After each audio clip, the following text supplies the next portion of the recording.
You know, we're in the 6th epoch right now. I looked it up online.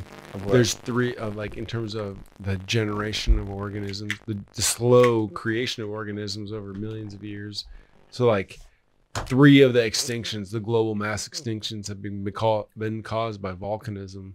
So the volcanoes exploded and covered the whole world with ash, so it blotted out the sun.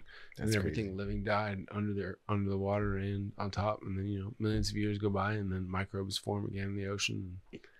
It's just wild to think about. So that's happened 3 times.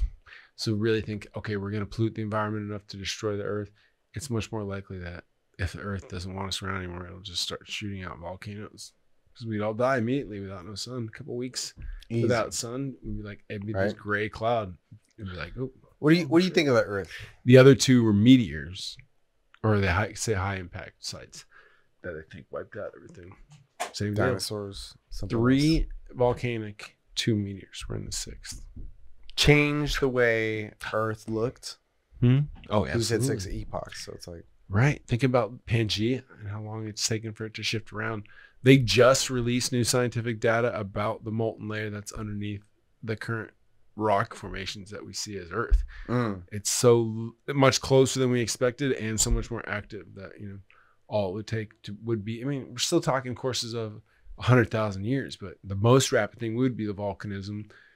And it would be to where, you know, in a week's time, all the sun gets blotted out. In a couple months, everything's dead. And a couple months after that, it's like the Book of Eli, where things are just trying to, you know, it's like, you know, nuclear winter, essentially. Everything's covered. Right. So in the grow back between that, it's like there's so much we don't understand about. We don't have any. If the Earth, if we were infecting the Earth enough to where it wanted to purify itself, it's like it could do it really easy. It could just be like,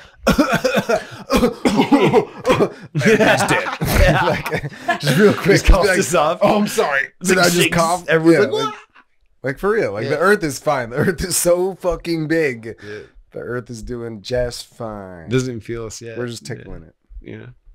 Yeah. How do you? What's your view of the Earth? How do you like the Earth, Neal? Now, you know, like you think Earth is round, but it's really a geoid. Like an oblong. Looks like a like lump of clay, like a rock flying through. Like we see the moon, we think, okay, that's round, but it's also like in terms of density, the surface of the Earth has these rock formations that stick out, which make it different land masses. So it's also interesting to consider as the Earth slowly rotates on its axis, which is why, everything's changing.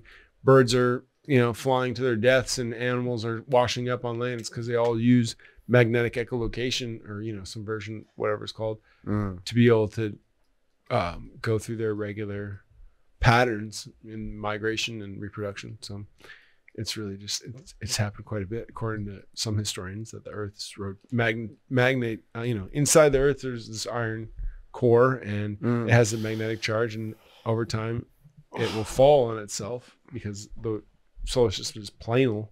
So it's this plane, you know, it's this plane that everything's kind of on, this flat plane. And with that model, it's like, all right, the world will flip over eventually. And it's going to happen on a slow enough time scale to where it's just going to look like crazy. As far as like the Earth's crust, you mean? Exactly. Right. Well, the inside. Because everything's shifting. It's a gyroscope.